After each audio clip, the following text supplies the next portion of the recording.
Muitas pessoas têm dúvidas sobre as diferenças entre os gêneros discursivos primários e os gêneros discursivos secundários. Comumente, nós associamos os gêneros discursivos primários à oralidade e os gêneros discursivos secundários à escrita.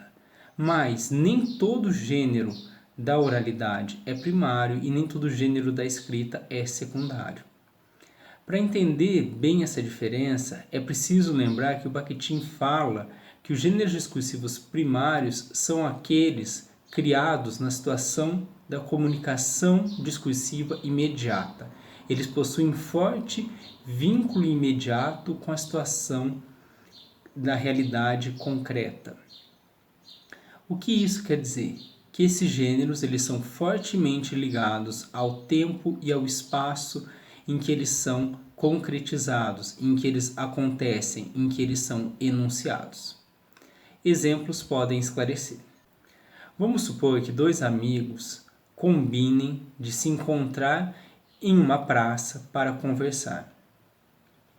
Se um desses amigos errar a praça, ou seja, errar o local, ou se ele chegar atrasado, muito atrasado, provavelmente esse gênero não vai acontecer. Porque para que esse gênero aconteça, para que essas pessoas possam conversar, realizar esse gênero, que é uma conversa informal, face a face, oral, é necessário que os dois interlocutores ocupem o mesmo espaço e o mesmo tempo. Ou seja, é um gênero primário porque ele está fortemente ligado a uma situação imediata.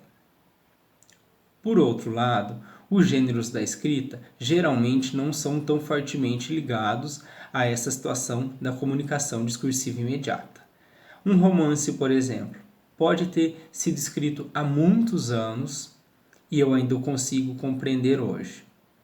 Além disso, eu posso começar a ler esse romance em casa, continuar lendo ele no caminho para o trabalho e depois lá no trabalho, se eu tiver um tempo, eu posso continuar lendo aquele mesmo romance. Ou seja, o romance não está tão fortemente ligado ao tempo e ao lugar, porque eu comecei a lê-lo em um determinado momento do tempo e continuei lendo ele com o transcurso do tempo.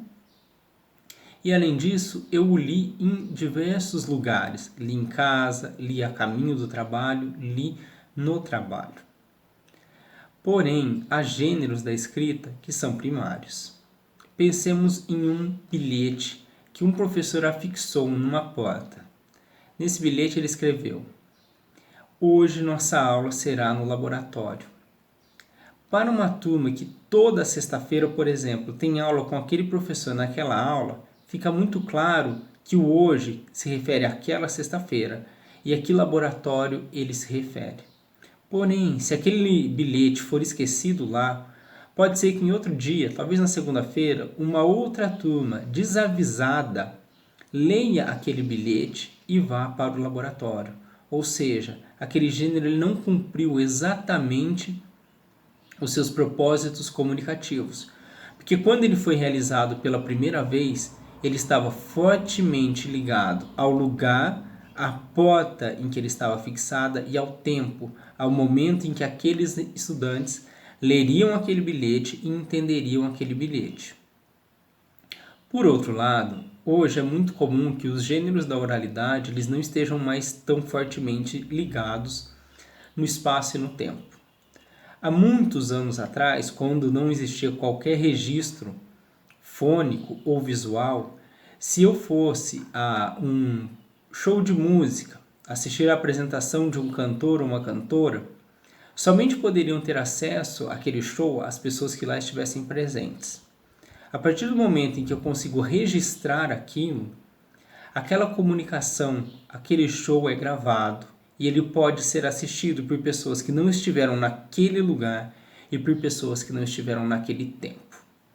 Portanto, gêneros primários são gêneros ligados ao lugar e ao tempo, e os gêneros secundários são aqueles que não são tão fortemente ligados ao lugar e ao tempo.